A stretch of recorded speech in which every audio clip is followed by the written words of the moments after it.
2, 1. Order, order. Welcome to the Liaison Committee. That's the chairs of select committees in Parliament on Monday the 23rd of March 2026, and we're delighted to have the Prime Minister in front of us today on one of his regular visits to this committee to discuss the issues of the day. I should say, Prime Minister, we did tell you in advance, of course, that we wanted to discuss the international situation, and I wanted to place on record that Dame Emily Thornberry, who chairs, of course, the Foreign Affairs Select Committee, is unable to be with us today because she's travelling with the Foreign Affairs Committee on a long-planned visit to Greenland, and I know she would have welcomed the opportunity to ask you questions today, but she's nevertheless been able to talk to us about the situation. So she's made some input, even though she's not physically present. Okay.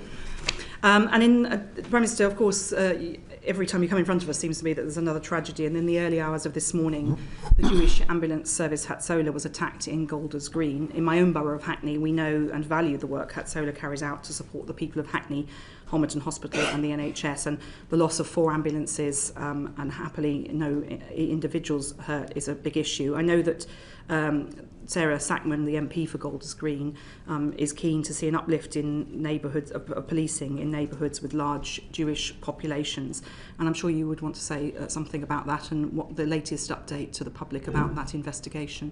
Yes, if I may, Chair, I'd really welcome that. Can I start by expressing my disgust at this horrific anti-Semitic attack in Golders Green in the early hours of this morning. The idea that ambulances could be considered a target is simply horrendous, and I know the impact that that will have had on so many individuals, not just those in the area, and I've been with Sarah Sackman this morning, the constituency MP, but also the neighbouring MPs, but also, frankly, the whole Jewish community across the country, not least because this is not an isolated incident, and the rise of anti-Semitic hatred is there for all to see. In relation to the ambulances, I spoke to the Health Secretary this morning, and I can confirm that we will replace the ambulances that were destroyed in the horrendous attack. London Ambulance will have the replacements ready by tomorrow morning at the latest, so I'm really pleased to be able to put that support immediately into place. And also to say that the NHS will pay for the permanent replacements that are going to be needed in due course. That is the right thing to do, but it also underscores what I think is a really important principle, that this is not just an attack on the Jewish community, but it's an attack on all of us, on everyone who holds the fundamental British values of tolerance and respect. Chair, I also met Jewish community leaders at Downing Street this morning, along with some members of the Cabinet and local MPs to the area of the attack, to discuss the actions that we were taking to keep the community safe. Can I thank them for attending at such very short notice? There are a number of actions coming out of that meeting, including speeding up aspects of the social cohesion strategy that's been published, the support that's available for the CST and other measures. But the idea that we live in a society where people should feel they need to hide their identity or their religion is frankly abhorrent. Anti-Semitism is an old hatred, but it requires constant vigilance to overcome it. And so let me be clear, we won't rest in our fight to defeat this poison and keep the Jewish community safe. Chair, I've got wider updates on the position in Iran and the Middle East, but I think I'm in your hands. I could do it now, it takes some time, or I can try to weave it into questions which I expect. Well, I think we'll come to some of that in questions, and we'll make sure that you've got time at the end, Prime Minister, to update the country on anything that we haven't covered in that time. But can I thank you on behalf of the committee for that statement, and I think there's great relief that the swift action to replace the ambulances is good. Will you be looking at increasing policing in areas with large Jewish populations, as Sarah Sackman has requested? We've discussed that this morning, and I've already actioned some discussions with the Home Office about that. I won't go into the specific details here, but just to rest assured, that is one of the issues. I appreciate it's not 24 hours yet. So no, we did discuss it this morning. Sarah Sackman raised it, and we're already taking action. Thank you. And speaking from a borough which has also got a large Jewish community, that will be much. I should emphasise that, of course, this is in that constituency, but right across the country, there will be concern, and that's reflected in the discussions we had this morning. Thank you for that, Prime Minister. And as you say, there's big things happening in the world, and the Iran war and its economic impacts are obviously of crucial importance. So I'm going to ask Liam Byrne MP to kick off. Thank you, Chair. Thank you very much for that statement, Prime Minister. I know you're chairing COBRA on the war in Iran later this afternoon. Things are moving very quickly and the fog of war remains thick. But what is your central planning scenario for how this conflict ends, and what's your view about the timeframes? Well, my very strong view is we need to de-escalate and bring an end to this conflict as swiftly as possible. And we've been working with a number of countries in that regard. And to that end, I welcome the talks reported between the US and Iran. And to be clear with the committee, we, the UK, were aware that was happening. And the immediate priority has to be a swift resolution of the conflict and delivering a negotiated agreement which puts tough conditions on Iran, particularly in relation to nuclear weapons. So that's the sort of number one priority. Obviously, there's no certainty in this, and that's why, in addition to the usual issues at COBRA meetings, which are often military, diplomatic, consular, we're holding a COBRA this afternoon on the economic impact, because my strong sense is that most people are very anxious and concerned at what they see on their television screens in terms of the conflict and the fear of escalation. But they're also very concerned about the impact it might have on them and their families, and that's what we will be absolutely focusing on this afternoon. President Trump is obviously talking about days and weeks for this conflict to end. The markets are obviously pricing now for a disruption that lasts for some months. I know you've got to be very careful about not triggering panic buying of anything, but I mean, do you think that households and businesses in our country should be planning for a disruption that actually lasts for months, or do you think that actually this can be concluded in days and weeks, as President Trump seems to suggest? Hard to answer that question, if I'm honest about it. I think all of our focus and energy has to be in the swift de-escalation, but we've got to plan on the basis that it could go on for some time, and that's the way in which we'll plan this afternoon. And since the conflict started, I've been really clear with the team that we mustn't fall in to the sort of false comfort of thinking that there will necessarily be a quick and early end to this. We have to plan on the basis there may not be. In terms of energy has been where a huge amount of focus has been. On energy supplies, I can reassure the committee that we haven't any meaningful concerns about energy supplies. Obviously, the price fluctuates daily. For household energy bills, it is important for me to reiterate that they will be cut because of the measures we took in the budget last year and then held until the end of June.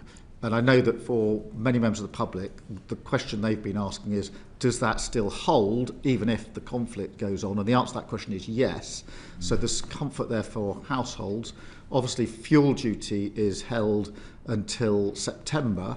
We've been working intensively in the last week or two with fuel suppliers, particularly petrol retailers, to make sure that nobody is profiteering from this, and that's why we've said to the CMA they've got to be all over any price gouging, any attempts to make money. And we've taken measures in relation to households that use oil for their heating, which is predominantly rural communities and quite extensively in places like Northern Ireland, where 68% heat their households by oil. They're the immediate measures. This afternoon we will be looking at a wider set of measures for the economy and specific sectors within the economy, and the Chancellor will then make a statement to the House tomorrow. So we'll have COBRA later on, which I will chair, and then the Chancellor will come to Parliament tomorrow to announce the outcome of the COBRA meeting so that there can then be questions in Parliament in relation to that. Thank you. Bill Esserton MP. Yeah, thank you, Chair. Thank you for that explanation, Prime Minister. LNG production in the region has been severely damaged already. Reports are that it will take 5 years to restore that level of production. This is going to have a profound effect on supply and on prices beyond the end of June, unfortunately. How are you factoring in those calculations to what support will be needed both by consumers and by industry? Well, we're looking at what support can be put in. Obviously, that's subject to further discussion, not least at the Cobra this afternoon. It's a little bit early to be too concrete, if I'm honest, because we don't know yet how much longer this is going to go on. We know with households what's been held. We know that with energy-intensive businesses, there's already some support in, but I think a lot of businesses would be saying, well, even if we don't fall within the energy-intensive bracket, is there anything that can be done for us? I haven't got a concrete answer that I can put before you today, but I can assure you that we're looking across the board at what can be done, whether it's cost of living or the support that we need to put in.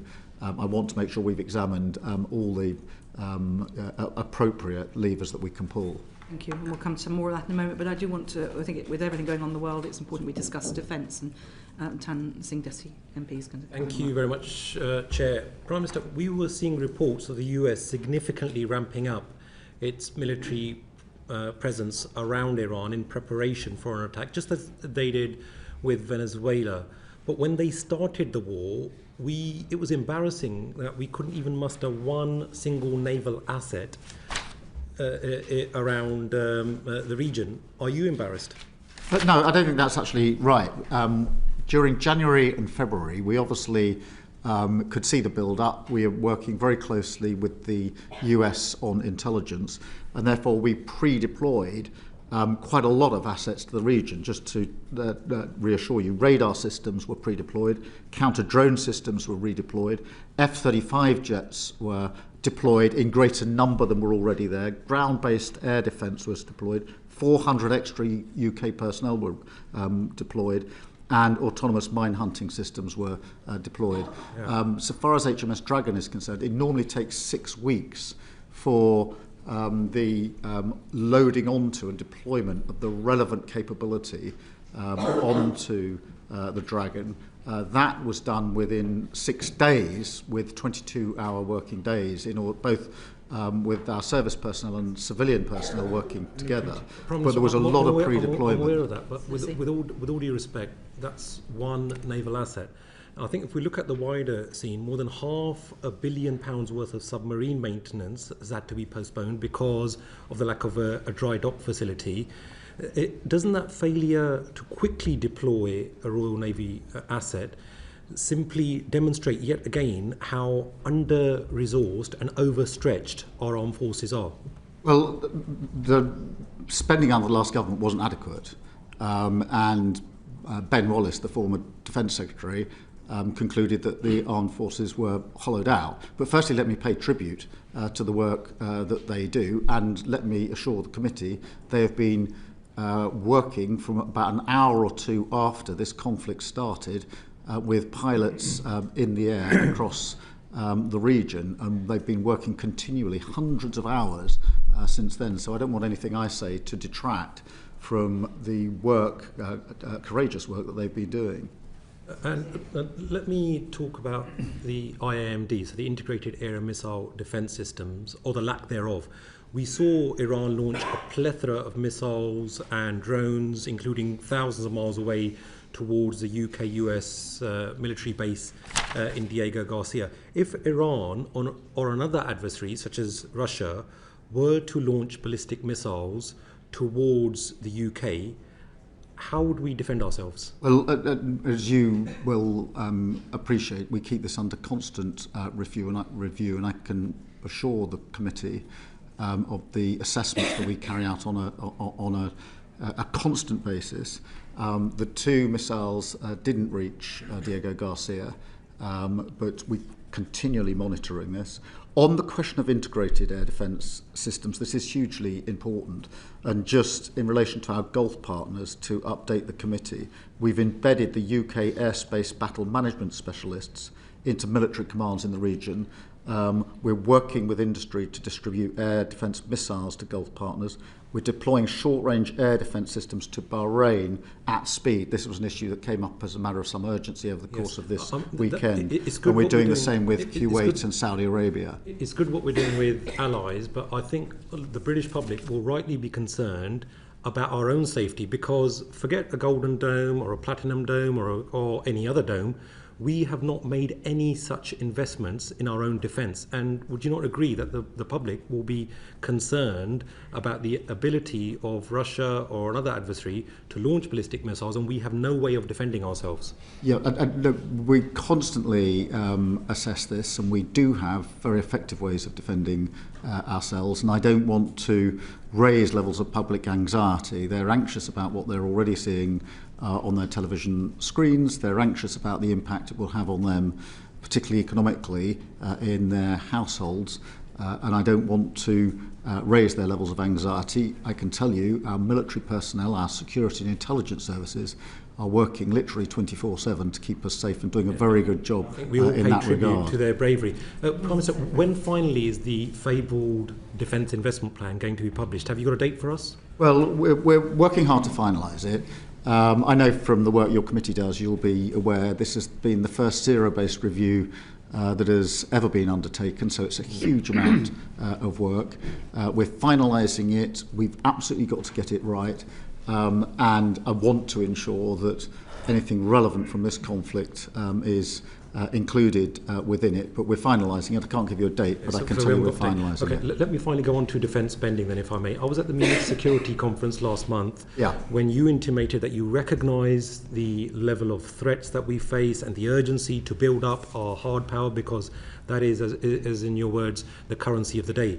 But there's a huge difference between rhetoric and reality. So will you chart out a path to reaching 3% of GDP spend on defence in this Parliament in order that we can get to the 3.5% agreed NATO target by the end of next Parliament, as in by 2035? Is that something that you can commit Yes, to? so obviously we've already committed to 2.5% in 2027, and we'll hit that. That means that in this Parliament we'll spend £270 billion more than we would otherwise have done on defence. We have made that commitment to 3% in the next Parliament and to 5% by 2035, which is made up in the way that was agreed at the NATO summit. That means What I everything's said going to be what I said at the Munich conference is that clearly we're going to have to go further and faster, and obviously I'll set out what I mean by that in due course. One of the things you can do, Prime Minister, is to give indication of future orders, even if they're not that funded at this point. Is that something that you're considering? Yeah, can I just address that both in relation to the DIP process and any defence spending? DIP, Defence Investment Plan. Yeah, I'm so sorry. Nothing we're doing now in considering the DIP is interfering with ongoing orders, and you'll have seen the Leonardo order go through 2 or 3 weekends ago, which was a very important order. Patricia Ferguson, partly on this issue. Thank you, Chair. Thank you, Prime Minister.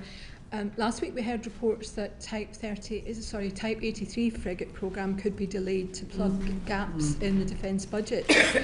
Do you recognise that such delays could hamper momentum which has been building in the shipbuilding industry in recent years?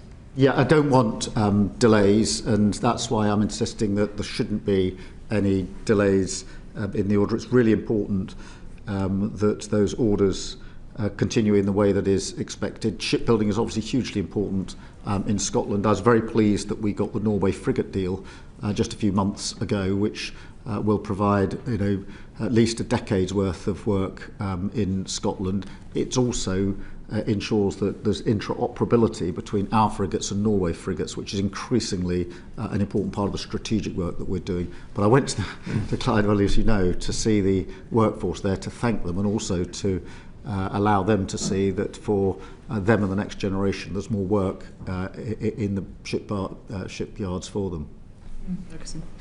Moving away from BAE, which is partly in my constituency, Yeah. and looking at Babcock's at Rosyth, they're on track to win a £1 billion contract from the Danish Navy for Type 31 frigates.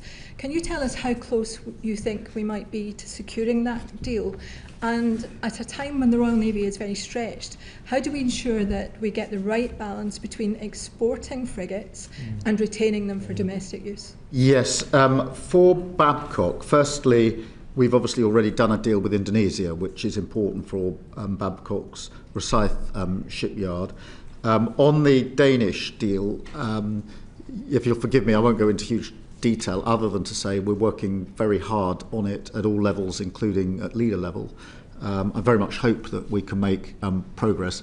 It will be on the same strategic basis as Norway and actually typhoons that we did a deal with Turkey on, which is this question not just of the orders, but how we integrate and work strategically with our NATO partners. But I'm very happy to update you privately with further information about the Danish proposal. And how do we ensure that balance between exporting frigates and retaining enough for our own use going forward? We need both, and we need to get that right. But I can't stress enough the interoperability. The fact that Norway and us will have the same capability, which means that our service personnel can work on their frigates, their service personnel can work on our frigates, is a really big step forward. We've all said Europe needs to step up and do more. I absolutely subscribe to that. I've argued with my at leader level with Europeans that what that means is not just more defence spend, but more cooperation and capability and coordination. And what I mean by that is having capability. If we've learnt one thing from Ukraine, it's that by having different capabilities over the years, when we've then tried to work that together for the benefit of Ukraine, it's been more difficult than it otherwise, in my view, should have been. So I'm trying to fix that at the same time. Okay, thank you. And the Scottish Affairs Committee visited Fastlane in autumn 2024, and while we were there we saw for ourselves the scale of investment needed to maintain that base's operational readiness. What investment has been made to ensure that Fastlane and Lossiemouth bases can continue to maintain NATO's defence posture in the High North?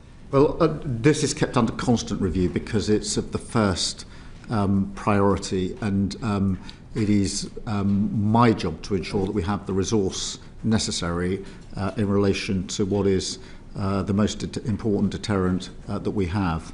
And as you know, I've been up there myself for a number of purposes, but not least to welcome back the incoming crew of a submarine. And I have to say it was a very humbling experience. They'd been at sea for a very, very long time, not knowing where they were, but working 6-hour shifts from the moment they left to the moment they came back. I also spent some time with their families who were to receive them back early the next morning and to say thank you to the families who, of course, had spent all that time without their loved ones. Thank you very much. And personnel is a really key issue too. What work are you doing with the Ministry of Defence to ensure that we are recruiting at the right rate that we need? Because there's been a long-standing issue with lack of personnel. And, yes, and thank you for raising that. We are turning around the recruitment, and we're now recruiting at a higher rate than was previously the case, holding on to people and retaining people for longer. I have no doubt that the fact that we put in place a pay increase that properly reflected the work that they're putting in, and have made commitments when it comes to things like homes and accommodation, are amongst the reasons for that. Not the only reasons, but they do matter, that people feel valued for the work that they're putting in. So we're turning that around. I have somewhere got the figures. I'm very happy to write to the committee and provide the details of them. But the direction of travel on retention and recruitment is now in the right place. Thank you. Well, we know that the Defence Select Committee and the Public Accounts Committee have spent some time looking at those issues, so thank you for that. Yes, and if there's any information that they need that they haven't got, I will obviously provide it. Now to Bernard Jenkin MP. Good afternoon, Prime Minister. But with the greatest respect about the Defence Investment Plan, the idea that the lack of the plan is not holding anything up is utterly ludicrous. Industry is crying out for certainty that it will bring, and the longer it's delayed, the longer that uncertainty exists. How can you create a 10-year plan without the Treasury making the necessary commitments for the next 10 years for the necessary levels of spending? They won't do that. The Chancellor says it's not on her desk, which means she said no, and she sent it back to the Ministry of Defence. How are you going to resolve this? Well, it's my job to resolve it. What I want to do is to make sure that the investment we need is going in, and that it's sustained over a 10-year period in accordance with the strategic review. And I want to get that right.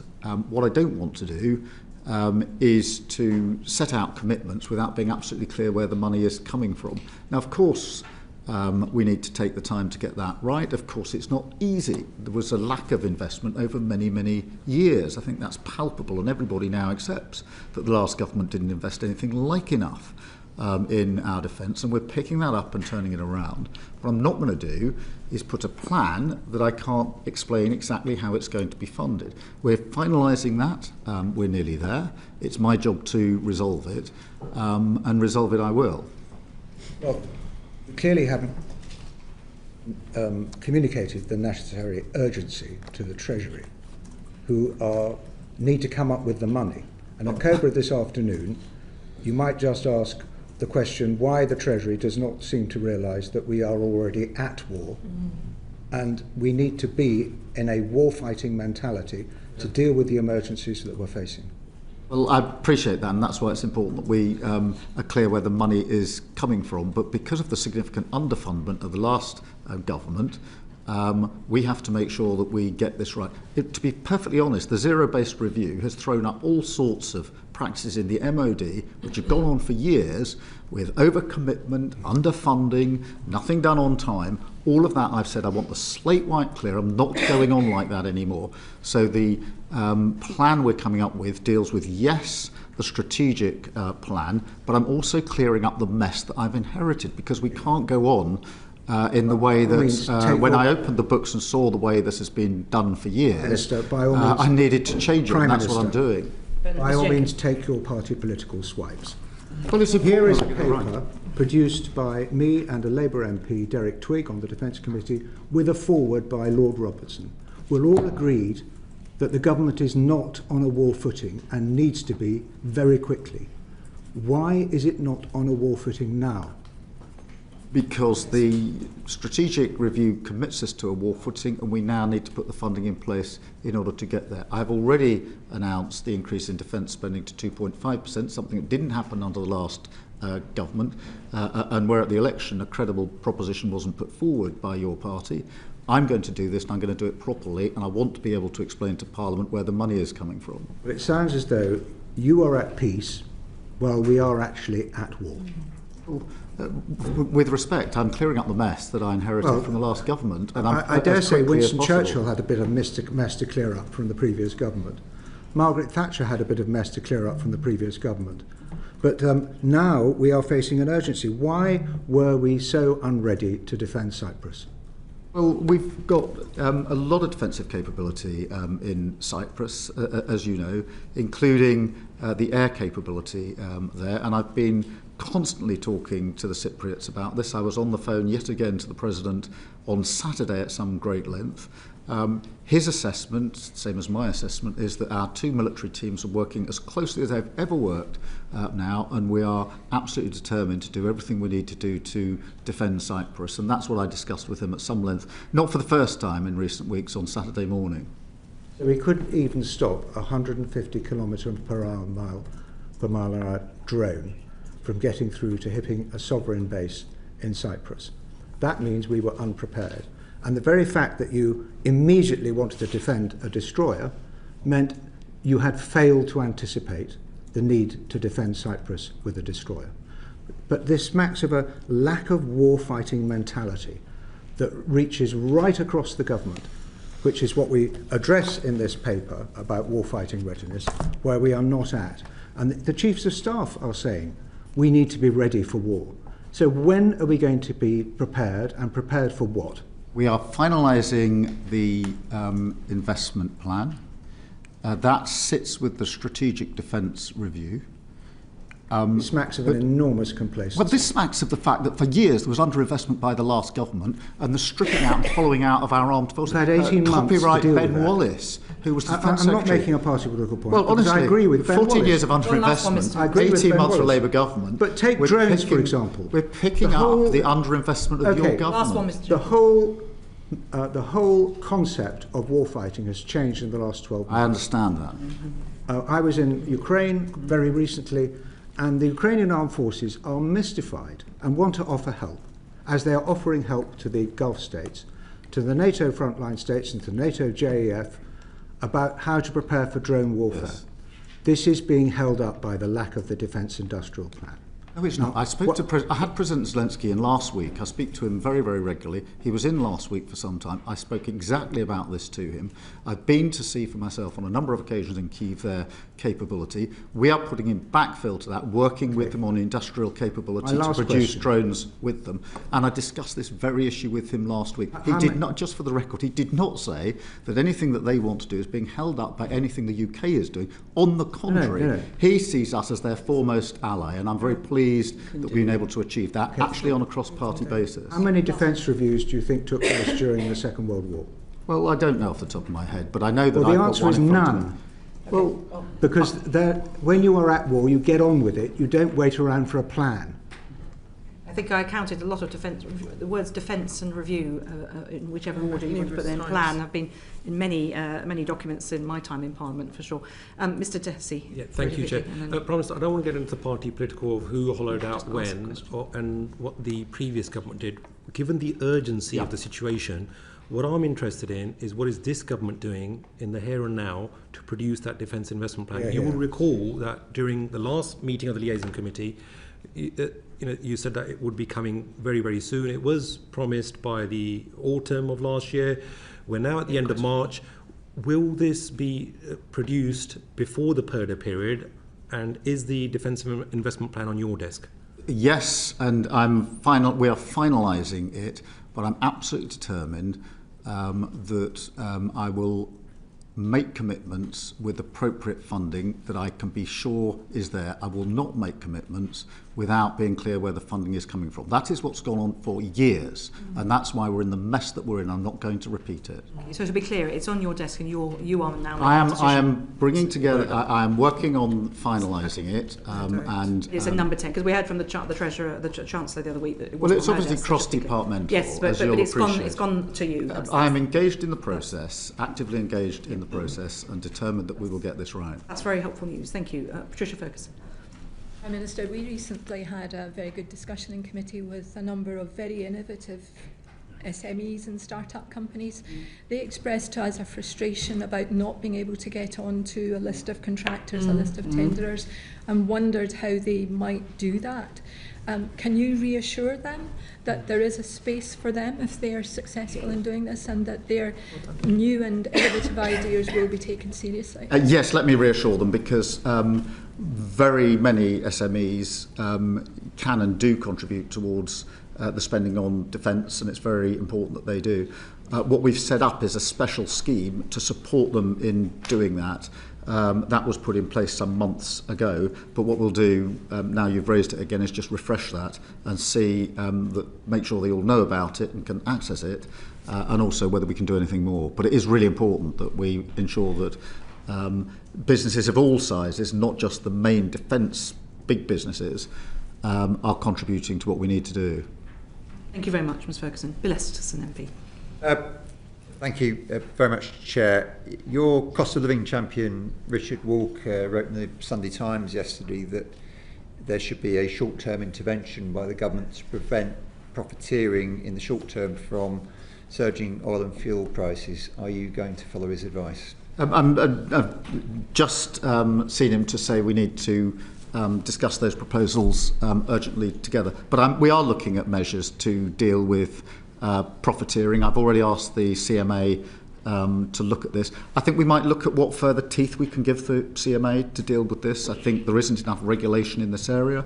I want to see more on price gouging or profiteering. We absolutely need to bear down on it, and so we're actively considering whether the CMA should have additional powers to deal specifically with that. But at the moment, we're making sure they're focused on anti-profiteering steps that they can take now. One of the reasons for asking the question, it costs £40 billion to support energy bills in 2022. Preventing excess profiteering might be one way of supporting consumers. And are you considering targeted support this time rather than the universal offer, given just how expensive it was last time? Well, again, we're looking this afternoon at the approach we might take. I'm acutely aware of how much it cost last time round, and I'm acutely aware of the state of the public finances. But we will look this afternoon at what the appropriate approach is. There are difficulties in that we don't yet know the extent of the challenge we're facing, because we don't know when this conflict is going to come to an end. But we're actively looking at what measures we can put in place. Yeah, well, that of course is true, but we've got a pretty fair. I mean, you said earlier a couple of times that you don't want to alarm people, but people can see the prices going up now at the pumps. They can see it if they're on heating oil. People want answers now, Prime Minister. Yeah, we are looking at what support we can put in, and as soon as we're able to answer the question what exactly that looks like, we will make it clear. Obviously, we're looking at, in the first instance, at what happens when the current price cap ends, which is the end of June. I think the one we're equally focused on is the one after that, because the June to September-October period is when only about 7% of only about 77% of energy is used within households. It's after that it gets very heavy. So we're both looking at the end of June, but also looking ahead to the September-October position as well, which is when the energy percentage of energy being used goes up considerably for very obvious reasons. Yes, thank you. We touched on industry earlier in one of your answers. The Chemicals Industry Association wrote to you on the 3rd of March, and they pointed out that chemical production in the UK was down 40% between 2021 and 2024, and this has a lot to do with the crisis of that time. It's crucial to all sectors of the economy, including to our defence industries.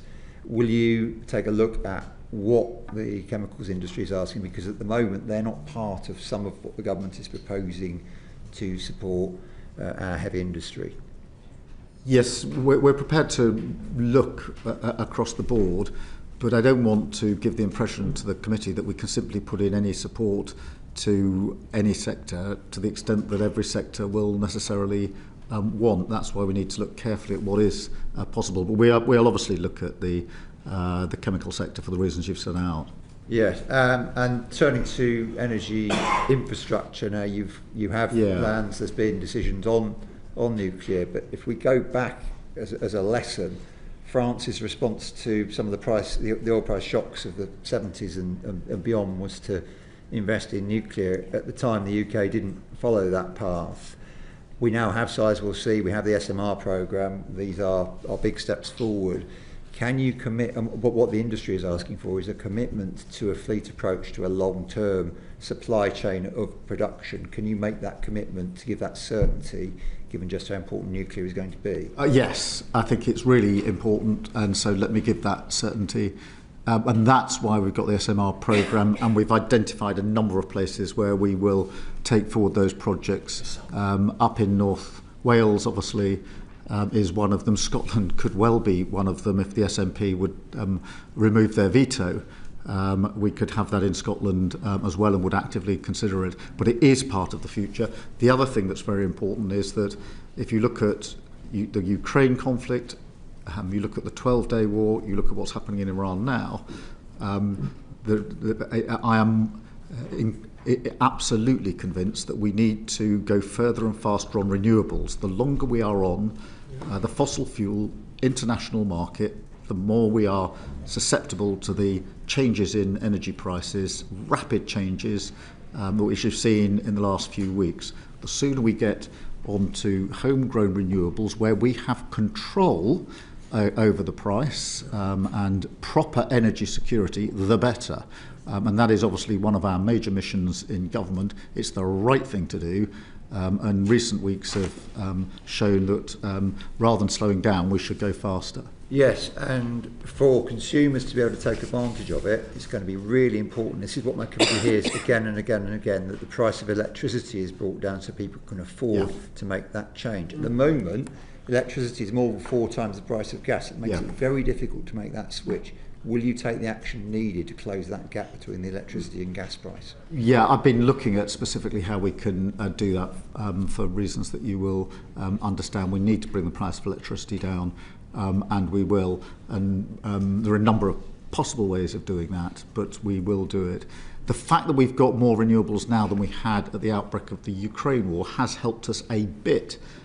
in responding in recent weeks, but it shows you the potential if we were able to go further and faster on renewables and actually get control of our own energy prices, because all the time we're on the international market, as soon as there's a conflict, the same thing happens, which is prices go up, we can't control that, and households and businesses are then at the mercy of the markets. We have to get off that system. We have to get to renewables more quickly. Thank you. And one of the challenges of more use of electricity is the state of the grid, which is another big project on your desk. Is there anything you can tell us about what plans there are? Because that's a very long-term programme to change. Yeah, no, you're absolutely right. When I came into politics in 2015, I never thought I'd spend so much of my time talking about the grid. But it is vitally important, again, underinvested for years. We are making real progress now. We've got a new chair of the grid, as you may know, and we're working on the entire infrastructure, but also how you can do localised support and plugging into the grid. It's one of the most important things, but we are working at speed on that, and I'm very happy to write to the committee setting out fuller details of the work that we are doing, but also where we want to take this to. Thank you. And I think certainly some of the local stuff that's going on has been very helpful to people where that works. There are still some structural issues, but I'll leave that for now and bring in Jamie Stone MP. Mr. Stone. Yes. Good afternoon, Prime Minister. Apropos of what you've just been talking about, Prime Minister, we know that out in the North Sea we have the Rosebank and Jackdaw fields, huge resources of oil and gas. They're massive and they're strategic. They're hugely important to this country. So can I suggest to you, Prime Minister, that we can achieve net zero simultaneously with utilising this strategic asset, particularly in view of the international situation and particularly in view of what you said, Prime Minister, about being in control of our own energy prices? Yes. Firstly, you're absolutely right. Oil and gas will be part of the mix for many years to come, and it's really important that we're clear about that and that we support the oil and gas that is already being brought out at huge quantities. We, in November last year, introduced the tiebacks, which is the opportunity to extract further from existing fields or adjacent fields, and we're working at speed on that. In relation to Jackdaw and Rosebank, obviously there's a statutory process around that, which is quasi-judicial, and that is the process that is being operated and has to be operated in a particular way. That's a quasi-judicial decision for the Secretary of State to make, not a government decision to make. But oil and gas will be part of the mix for a long time to come. I would just add to this, though, that that doesn't get us off the international market, unfortunately. The only thing that gets us truly off the international market is renewables. But it's got to be a mix, and we've recognised it's got to be a mix. It is a mix, and it needs to continue to be a mix as we go forward. But Prime Minister, Rosebank remains an enormous strategic resource. I started my working life in the oil and gas sector. There are thousands of people out there who have made their livelihoods through this. What would be your message to these people? Are we with them? Yes, absolutely. Firstly, we say thank you to them for the work they have done over decades to supply the energy that we have needed, the work that they will be doing for many years to come to provide the energy that we need. But we do need, alongside that, to make sure that we're doing the work on renewables. I actually think that there's a lot of transferable skills from the oil and gas sector to renewables, and we should make that link. Okay, and Chair, finally, you've been talking about the nuclear industry. Yes. Surely, strategically, a network of small modular reactors all over the UK makes sense, including Scotland. And it seems to me it's an utter nonsense that the Scottish Government can stop this. Can you reassure me that every tool at your disposal, the government's disposal, will be used to make sure this actually happens? Because it'd be so welcomed in places like my colleagues' constituent, my constituent, other parts of Scotland. Yes, I mean, I completely agree with your analysis. We need SMRs, we need them across the whole of the United Kingdom in a strategic way, and that is what we're putting in place for the other parts of the United Kingdom. It is only the veto of the SNP government that is stopping us going as far as we want in Scotland. I would urge them again to look at this, because it makes complete sense to have an SMR in Scotland, We'd be prepared to look at that straight away if it wasn't for the SNP blocking it. And if I'm urging them on that front, I'd also urge them to take a more open approach to defence projects, because there is a huge amount of defence work, good skilled defence work in Scotland. We want to put more of that into Scotland, but we're being held up by the SNP, who, for ideological reasons, both on SMRs and on defence, are not taking action which is actually in the best interests of working people in Scotland. Thank you very much, Prime Minister. Bernard Jenkins MP. Why doesn't the government do what Professor Dieter Helm recommends, which is to issue North Sea licences for gas production on a conditional basis, on the basis that the gas is brought ashore, maybe against a contract for difference, but a different price than we will buy on the world stage? That's perfectly possible, but the government seems to have an ideological bias against exploiting our own natural gas resources. Minister. No, that's not Well, then true. why not get on with it? No, Well, the decisions have to be made in accordance with the law, and the law sets It's an out emergency the process. now. Okay, but Mr Jenkins, Well, you I asked the question, appreciate Mr. Prime that, but Minister. there's a legislative framework in place which has to be complied with, and simply breaking the law without Oh, it's a changing new it. law. Well, you know, we need to operate within the law as it is at the moment and do everything we can to make sure we've got the energy we need. Thank you very much, Prime Minister. Liam Byrne MP.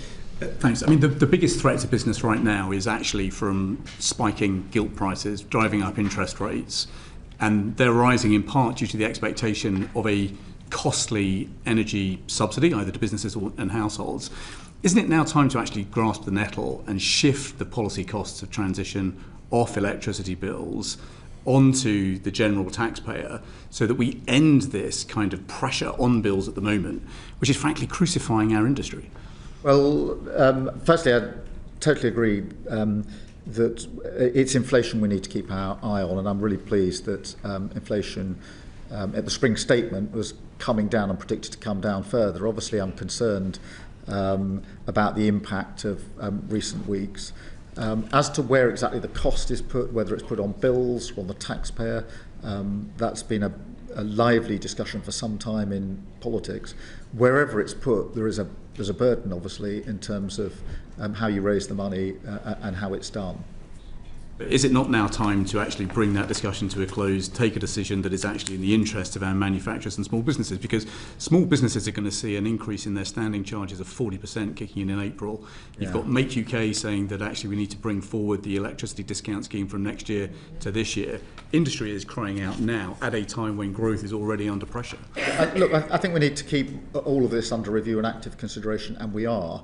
But even if it's shifted to general taxation, it's still, in the end, is taxation on individuals and businesses. So the cost doesn't go away, it just simply gets moved somewhere else. So there's no straightforward cost-free way of doing this. But I certainly agree with you that we should always be looking at whether the balance is in the right place. Do you think we can bring that decision to a conclusion soon, one way or the other? Well, we need to. There are pros and cons in either way, as you know, and we keep it under review. I just want to turn quickly to the economic security that underpins our national security. Right now, do you think that the government is being clear enough with business that needs to invest long term about the kind of sovereign capabilities we need in this country in these new times? I think we have, but I think we need to do more, because the more sovereign capability we have, the better, so far as I'm concerned. I think in the medium and long term, we have seen more investment coming in the last 18 months than we've seen for some considerable period, particularly with foreign investment into the country. But sovereign capability is really important. I don't think we've done enough of it in the past. Will you revisit then the decision made by ministers a couple of weeks ago that they won't publish a list of sovereign capabilities, because we're kind of expecting business to be psychic at the moment and guess what it is we're going to build, what it is we're going to buy, and crucially, what we're going to safeguard against investment from China? Yes, I mean, I'll have a look at what was said just the other week. We need an industrial policy. Well, we have an industrial strategy which focuses on 8 sectors. Just to give you an example of the kind of confusion that bedevils us at the moment, just as recently as last year, we were saying we absolutely needed primary steelmaking capabilities as a sovereign capability. We all came back here on a Saturday to put through the Steel Special Measures Bill. We spent £400 million keeping blast furnaces open. When the steel strategy came out, it said actually there is no long-term guarantee to keep the blast furnaces open. So you can see how industry is actually getting a little bit confused now.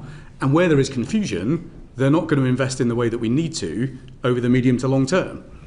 No, I understand that. No, the steel strategy has been broadly welcomed, but it is important that we can produce steel in the way that we need it in this country.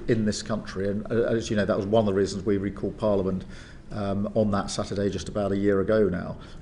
Not just because of the jobs in Scunthorpe, but of course because of the jobs in Scunthorpe, because of the capability and the capacity as well. Now, one of the ways that we can actually strengthen the security of our defence industrial base is by joining the European Partnership on Defence Procurement SAFE and actually coordinating our defence policy more generally. You've got a summit coming up with President von der Leyen.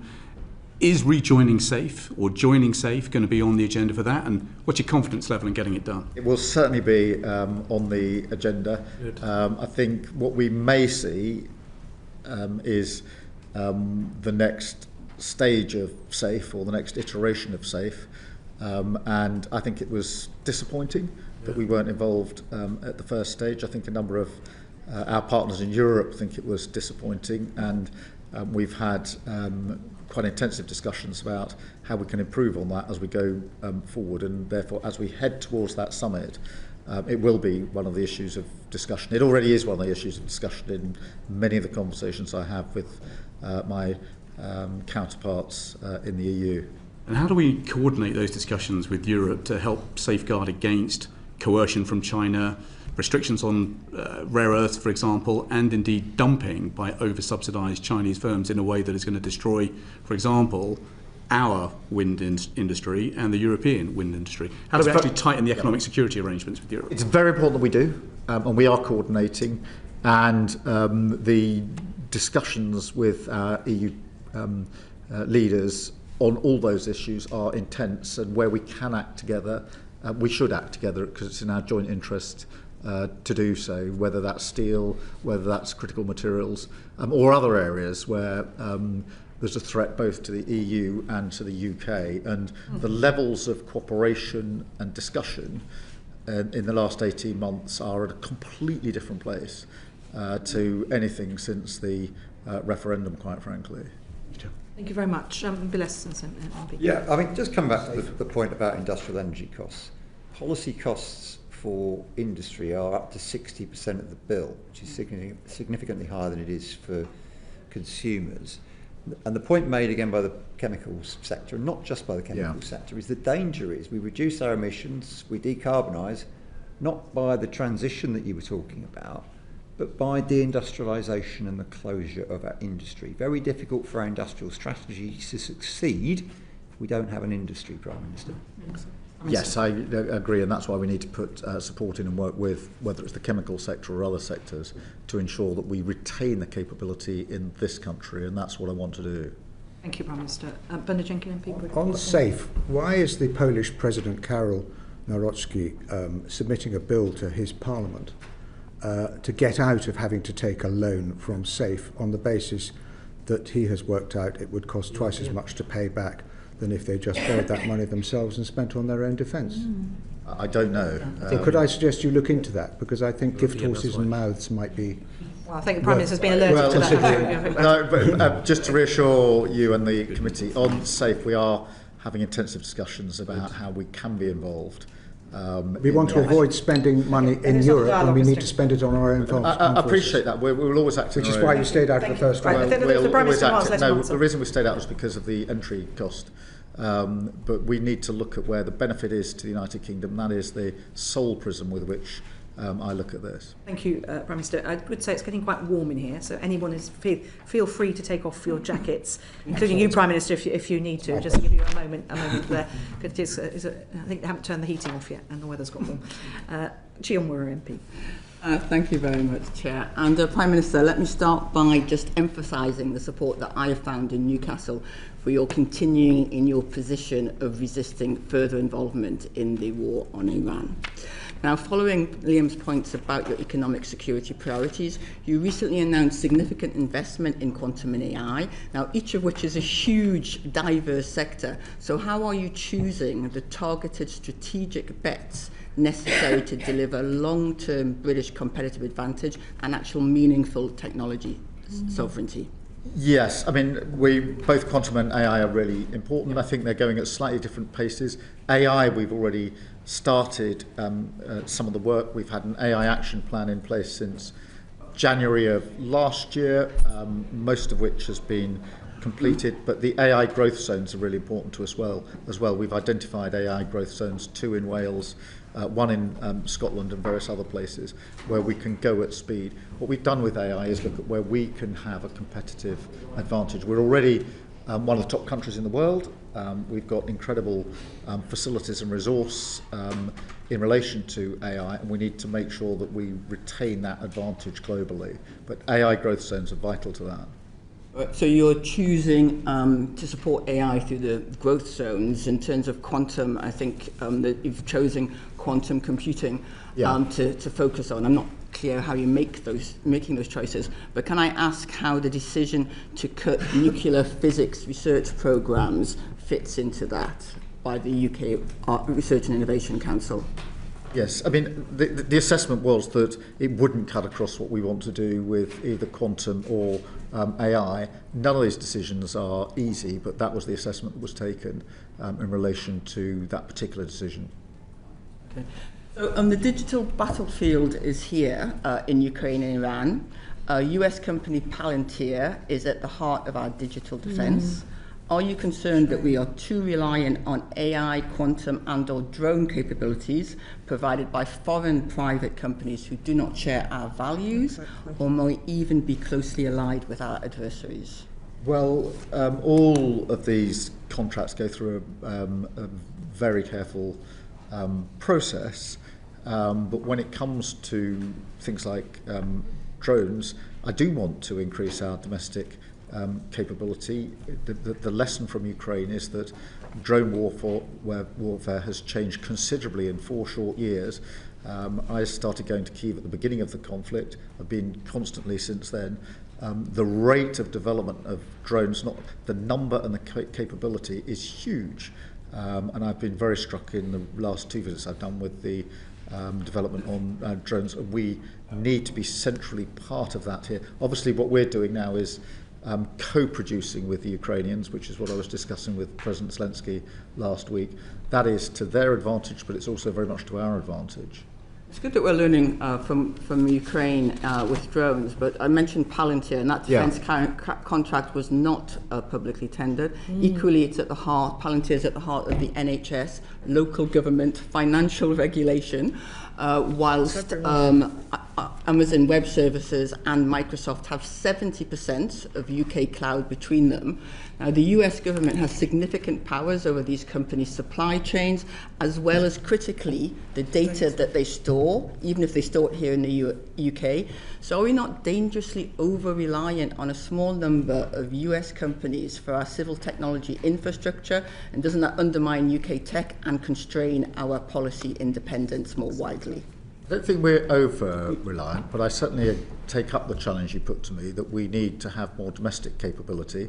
I think we've got the ability to do so if we move at pace, and I want us to move at pace because that's obviously a preferred position to be in. So just how are we making those decisions? And so when you say moving at pace, we do have a strategy for identifying sovereign capabilities that's been talked about specifically in technology? Yes, I mean, on the AI action plan, for example, we've got specific measures on tech more generally. We have obviously reached, at the state visit last year, a really important tech agreement with the US as to how we work together with them, but that involves more UK capability, had record investment coming in from the US to the UK at that state visit, £150 billion. No, I was very impressed by that, but I'm not sure the further US investment in the UK actually drives UK technology capability. But I just want to come on to that in more with regard to how we support our new technology investment across Europe. So the Munich Technology Security Conference, that you berated our European allies for having 10 types of main battle tanks, while the US only has one. You said it was inefficient. I think you were right. But you didn't call on Europe to all adopt the US Abrams tank, for example. So doesn't the logic of what you said at Munich mean that for AI and for cloud, we should be working with the European Union to develop safe, ethical European capability instead of being so reliant on that less than reliable ally, President Trump of America? The point I was making in the Munich Security Conference was we have lots of different capability in Europe, lots of different tanks, frigates. It doesn't matter what you think. The Americans tend to have gone for one product. And I believe that as we increase and step up on security and defence, and of course that does include technology these days, that's part of it, that we should coordinate and collaborate more closely with our European partners on this. So I certainly agree with that.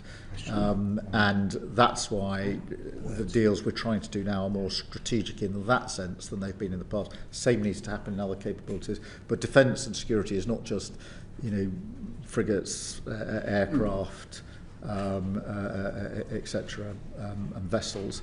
It is, of course, energy. It is, of course, technology. I'm very glad to hear that you're looking more strategically at collaboration with the European Union on technology capability, particularly in AI.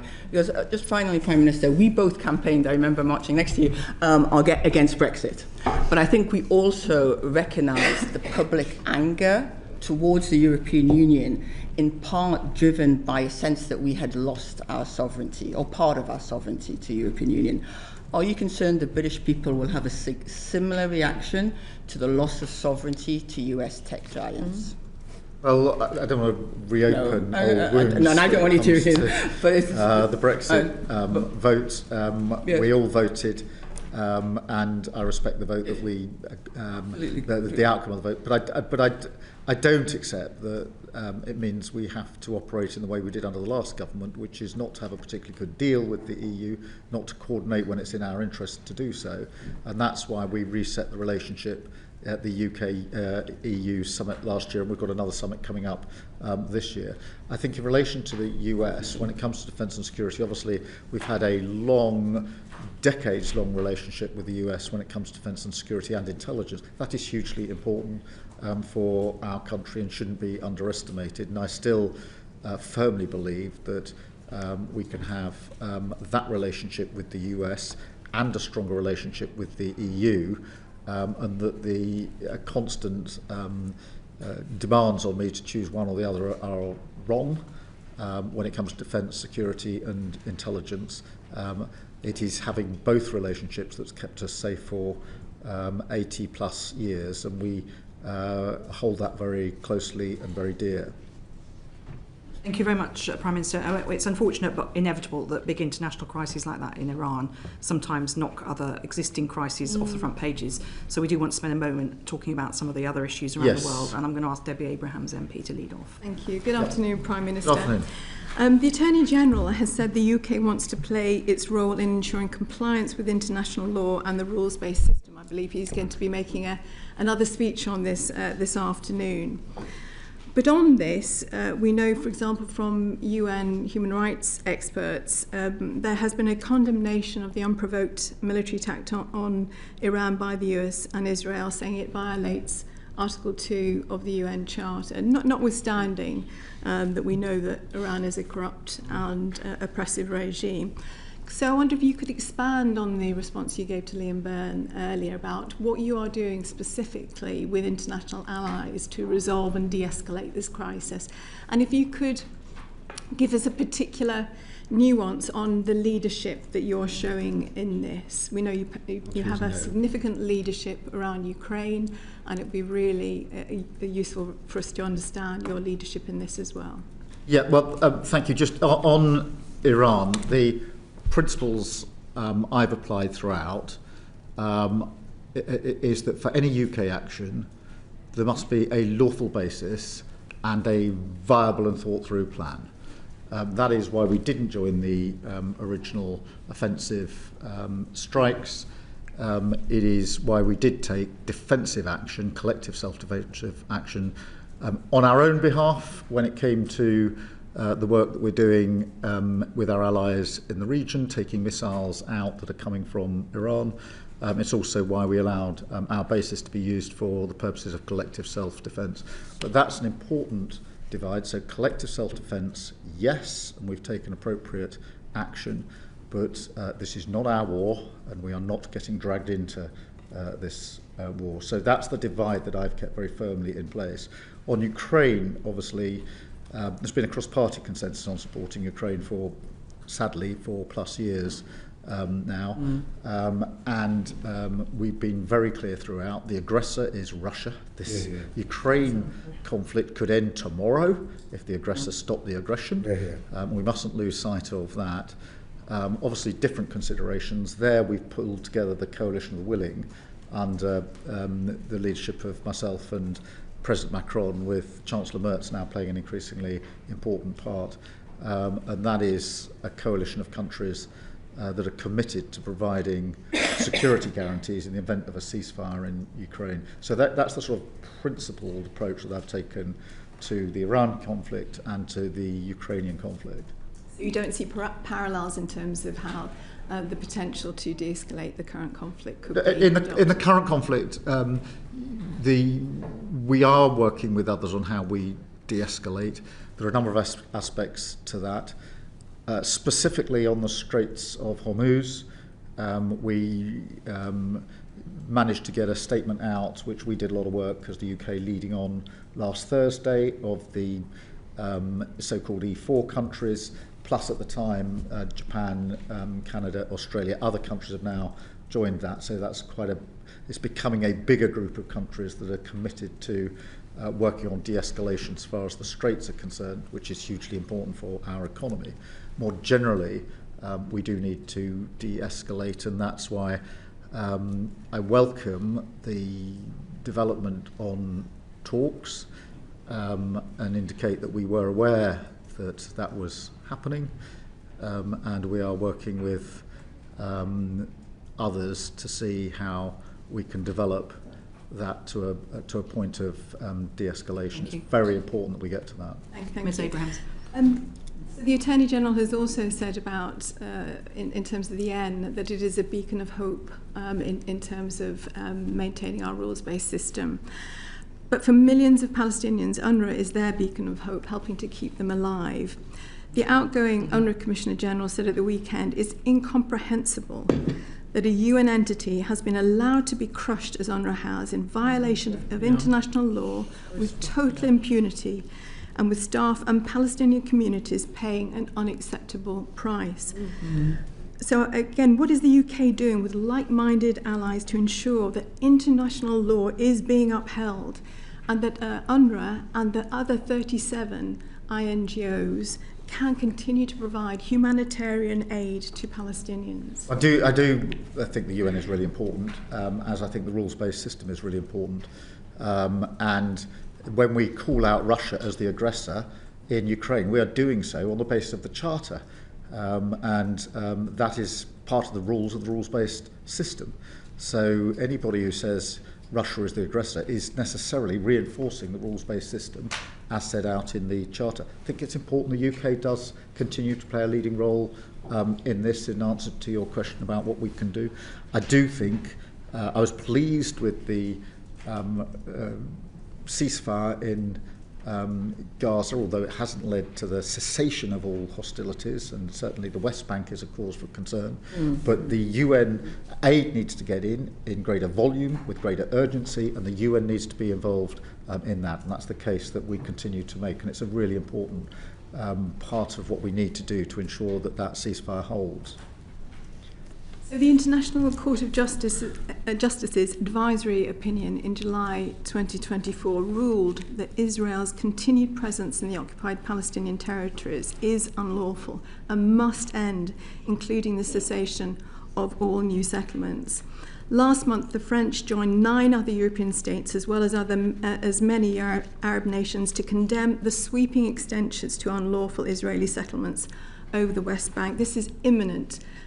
Prime Minister. Yeah. We know that as much as we recognise Palestinian last September, the viability of a Palestinian state is seriously jeopardised by this unlawful action that currently we have failed to do anything about. This is followed by the German Chancellor, who last week mentioned that he called the disastrous E1 settlement an annexation move, and that Europe must unite to tell Israel to stop. Now, I appreciate we've also said these are unlawful settlements, but will you work with the French, German and others on tangible action, including issuing a joint statement that any potential bidder of E1 tenders will put their business interests at risk in the UK and other countries opposed to these unlawful actions? Prime Minister. Yeah, let me just unpack and deal with those points. Firstly, the recognition decision last year was really important. And you will know that the timing and the coordinating that with others was really important in my view. I've always believed that working with other countries at the same time helps and can help create the conditions for what then followed, which was the ceasefire. I'm not saying it was the sole cause, but it certainly helped to create the conditions in relation to the reaction of others. On the occupation, look, it is unlawful. That's been the long-standing policy position of the government, and we are always working with others on this and related issues. Prime Minister, I appreciate exactly what you're saying, but there are, in December, we had the deregistration of 37 international humanitarian organisations against international law.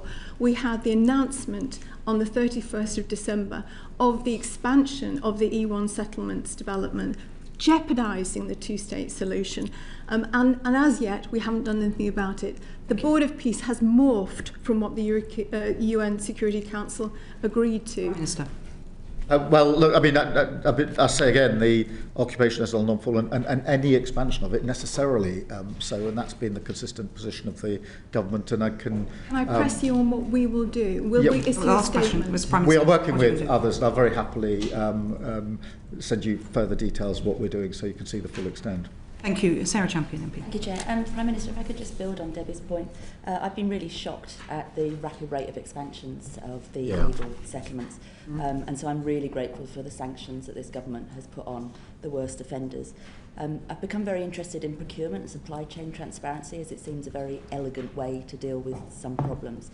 So is there any opportunity for you to look at the legislation around goods that are coming out of the illegal settlements and labelling them as such in the UK, so that consumers can actually make an informed choice and we can basically reward good behaviour? Yeah, look, I think it is important that we obviously say what our position in principle is and then take appropriate action. And we're always looking at what action is appropriate, and I'm very happy to write to you to set out what we have done and what may be possible as we go forward. Thank you. Champion. Oh, is it over to me? Okay. Again, I'm really pleased and proud that you've made tackling violence against women and girls a priority in the UK. Is it also your intention to have it as a priority internationally? Yes, I think it's really important that we do. And obviously we've had to take difficult decisions in relation to overseas development aid, but within that we've had to be really clear what our priorities are. And obviously here in the UK, halving violence against women and girls is one of our missions, and it's a really important one politically and to me personally. That also has to be a priority when it comes to what we're doing internationally, and of course there's always a correlation between the two in any event. Are you able to do anything to push back against the, well, if I call it, the challenge of anti-gender movement, the backsliding on both women and girls' rights, but also LGBT rights. I'm thinking anti-abortion, anti-maternal health. Is there anything that you're able to do on the international stage around that? I think it's important that we stand up for our principles, and on violence against women and girls. I think it's hugely important that we continue. I mean, we're a long way internationally and domestically from where we need to be, and we need to bear down on it all of the time. I'm still shocked by the statistics in this country, the sheer number of women that are killed by a partner or ex-partner, a figure that hasn't changed for many, many years.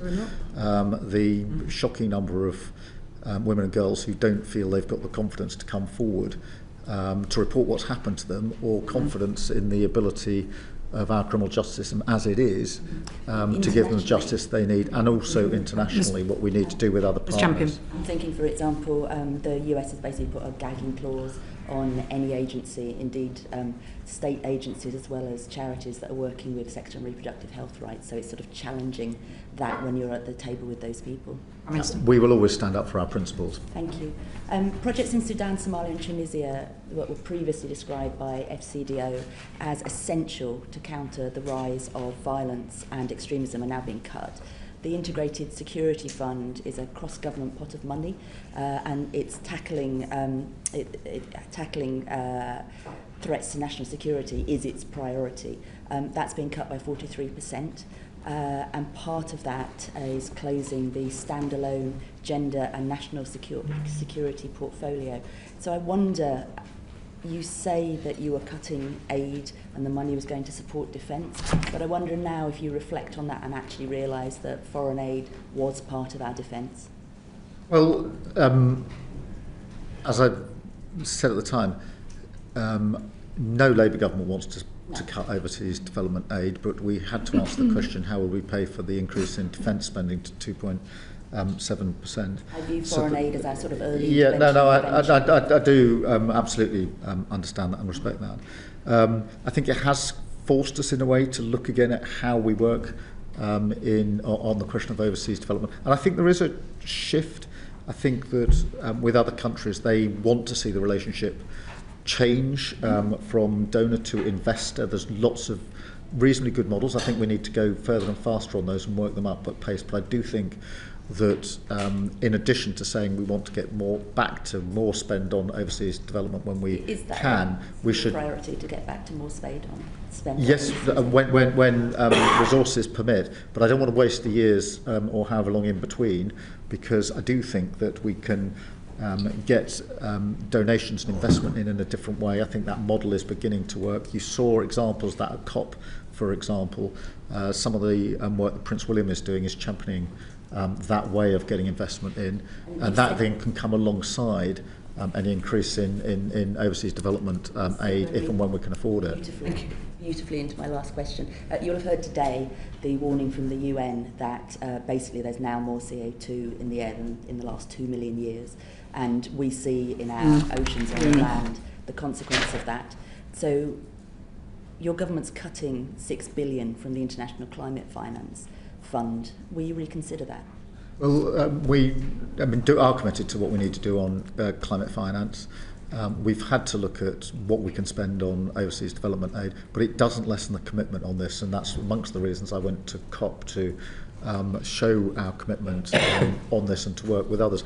And at COP we were looking, and we are looking actively at other funding mechanisms than simply putting in public money, as it were, in the way that's been done up until now. And I do genuinely believe there's good progress there, and there's potential for even more progress if we keep working in that way. Thank you, Prime Minister. Thank you very much, Ms Champion. Andy Slaughter MP.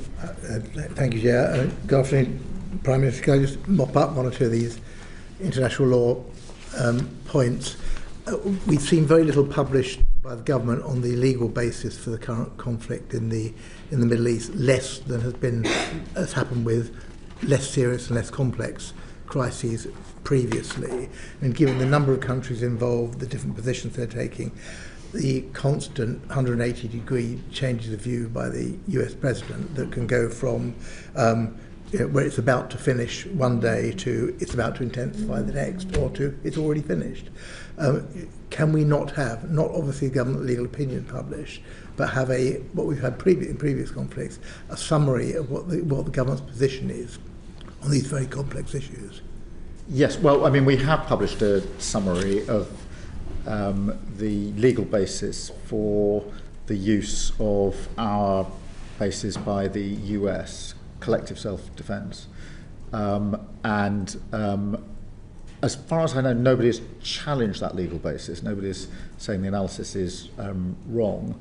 And I think I'm right in saying, but I'll be correct if I'm not, that the summary mirrors very much what the previous government did when they were taking action, because I looked again at the way in which they summarised their position before agreeing the way in which we would summarise the position in relation to these acts. That was one very short statement on the 1st of March and a clarification on the 20th of March in relation to the Straits of Hormuz.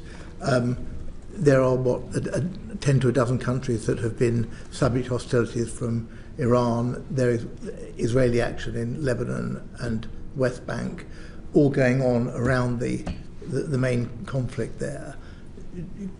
Surely the government is able to say what its view is in relation to the international law aspects of those conflicts. Well, there's two different things. The first is publishing the legal basis of the actions that we take. That is important. That's why we've done the summary. The government hasn't in the past, and for good reason, tended to do legal summaries of the actions of other governments. So what we've done is continue to make sure that where we propose to take action, we've set out why we're doing it and what the lawful basis for that is. The basis for the decision in relation to the Straits of Hormuz was the same legal basis as the decision taken earlier, which was the collective self-defence of our allies and, of course, of our own interests and our own people. Well, the UK has been very clear over the years, ever since UN Security Resolution 242, which is nearly 60 years ago now, that we, on the inadmissibility of the acquisition of territory by war, we were clear on that in regard to Ukraine. We now have that happening in Palestine, in Syria, in Lebanon as well.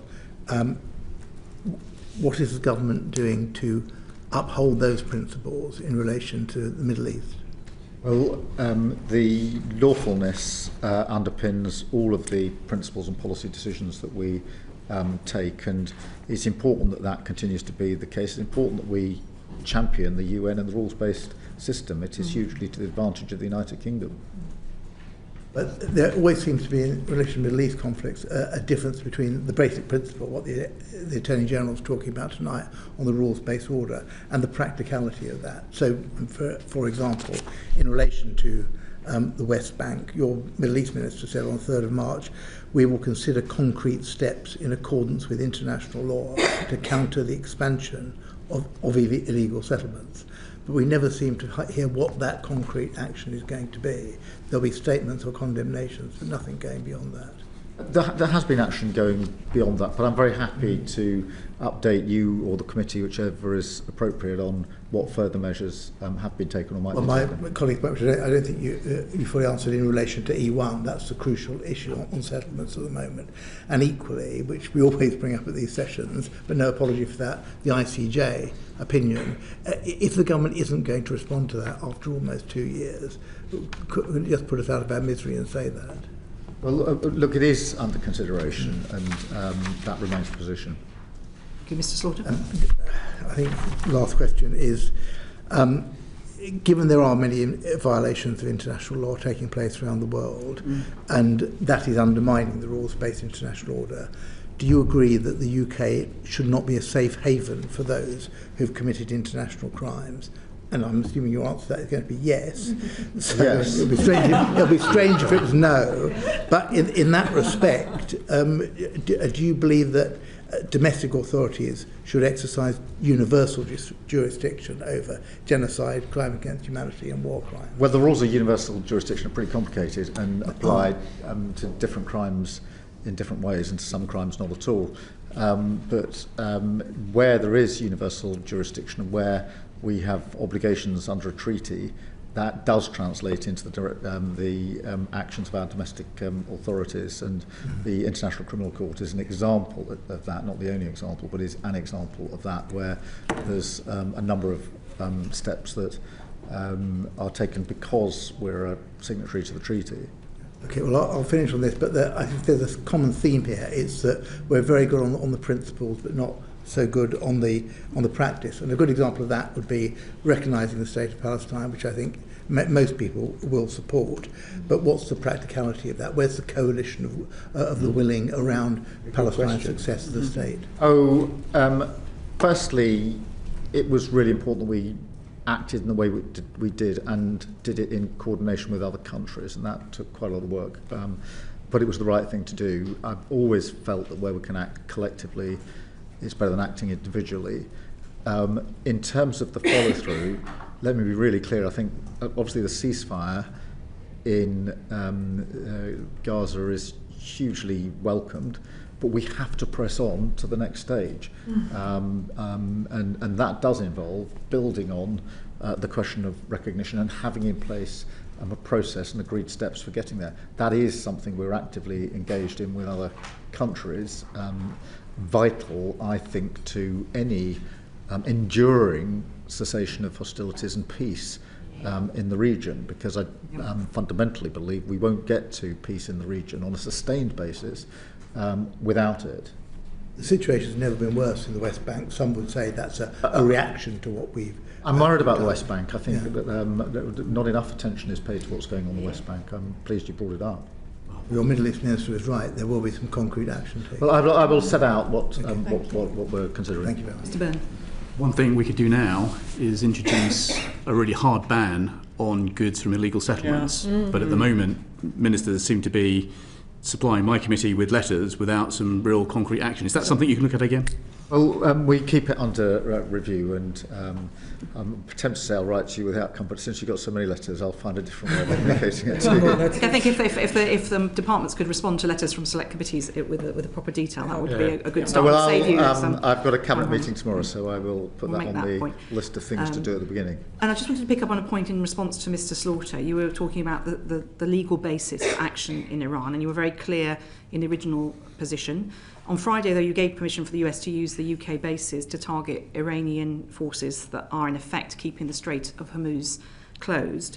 Can you just be clear which states under international law are being defended through that action? Is it as clear a legal position as you were outlining? Well, it's predominantly our allies in the region, and the legal basis is the same. Which particular states? Well, can you name some? All of those in the region that we are not just allowing US bases to be used to defend, of our bases to be used, but also we've got our own capability and assets in the sky there. But the legal, I mean, if you step back from this, we had already said, for the purposes of the defence, collective self-defence of our allies, and in fact our people who are in the region, we will allow... I think we're very clear about that position. Just to explain the legal bit, we will allow the US to strike Iran's capability to send missiles essentially to land, to infrastructure, hotels, bases. What Friday did was to extend that to vessels in the region, and because the illogicality of strikes that hit hotels and then you've got vessels in the water nearby that needed to be protected under the same legal framework, exactly the same legal framework. So actually that was an extension of the original decision as the targets of Iran have changed. So the set of targets that we've authorised the basis to be used for has changed accordingly, but the legal basis is precisely the same as the original legal basis, and the logic actually is precisely the same as well. Okay, thank you. Bernard Jenkins. Just returning very briefly I very much welcome your commitment to sovereign UK industrial capability, particularly in defence. But when it comes to UK participation in defence programmes in the EU under SAFE, what assurances can you give that we will retain all our intellectual property and nobody will be required to hand over the IP to the EU? Well, that's a very important consideration, and we will only do this on the basis that it's in our best interests to do so, with whatever guardrails or safeguards need to be in place. being in the system doesn't mean you're sort of obliged to actually have any particular contracts, but it means you have the ability to do so. We will engage each of them according to what's in our interests. Thank you. Florence Eshalomi. Thank you, Prime Minister. Obviously, we've spoken a lot about the international context, and there's another area in terms of foreign international interference in UK politics, a real big threat to democracy. Government announced the Rycroft Review in December. Like the Strategic Defence Review, we don't have a date for when that review will conclude. Will you and the government be accepting the recommendations around looking really seriously at banning cryptocurrencies? Because you have an element where it's really hard to trace the source of that funding, and it's many bad faith actors interfering with UK politics. Is that a recommendation that government will be accepting once we finally well, the Rycroft review is near conclusion, and therefore we'll be able to share that in due course, but it's near conclusion. It's at the tail end of the process. No date on that then, Prime Minister? And we will obviously set out what our response is to any recommendations in the review when we put the review into the public domain. No date on the conclusion? No, other than to say it's well advanced now. Thank you, Chair. Thank you, Mr. Shalomi. Prime Minister, last summer the Strategic Defence Review recommended that you personally lead a national conversation on defence and security. When will you begin that conversation, or do you consider that you've started that? I think we've started on that. There have been a number of elements to it, and it is a discussion that we need to have, because as we spend more on defence and security, the country needs to come with us on that journey. Businesses, small businesses, etc., need to be part of the story, and so I consider it started, but I'm urged quite rightly by others to take it to another level, and I do think we're going to have to do that. Do you think that the public understand the real trade-offs that will have to be made if there's more investment in defence? And Ms Champion highlighted just some of those just in the international sphere, let alone domestically. I think that's the point of having the conversation, because in the abstract, when you say to people, should we spend more on defence, the answer tends to be yes. When you then say, does that mean we should spend less on something else, it becomes a more nuanced answer. That's not just the public, I find that in Parliament as well, quite frequently as well. We're all here to argue for our areas. It's a conversation that needs to be had with the country, but it's a conversation that needs to start and be had here as well. In all seriousness, I mean, there are difficult challenges ahead, but certainly as we take these decisions, there needs to be a proper conversation about it. And I don't doubt your sincerity in wanting to have a conversation, but can you give us some precise examples of what that's actually going to mean? What does it mean to constituents in Hackney South and Shoreditch, in Slough, Vauxhall? Already, I think in constituencies where there are SMEs, and there are very many constituencies, those conversations are going on.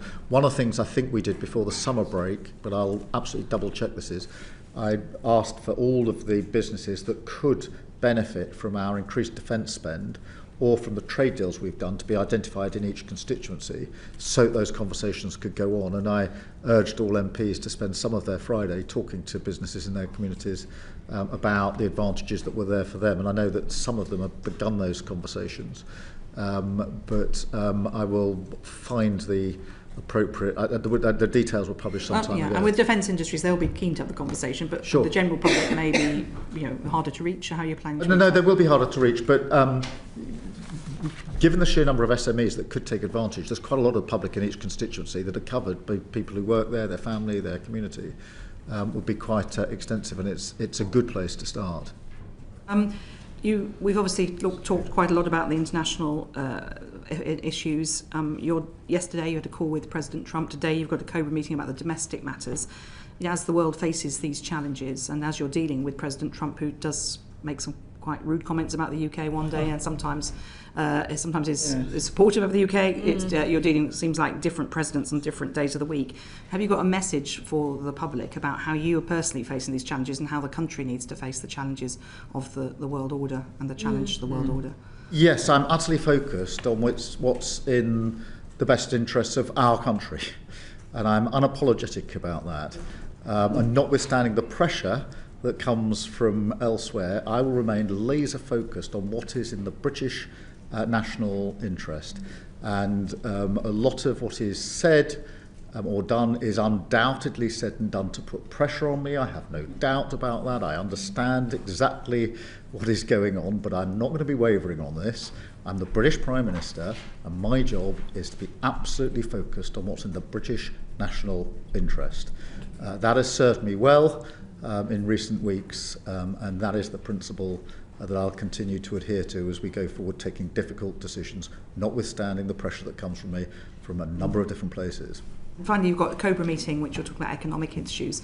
Will you be discussing business support, some of which came up with various questions, Mr. Eston in particular? Yes, we will. Yeah. Okay. Yeah, we'll be looking at a range of possible ways forward.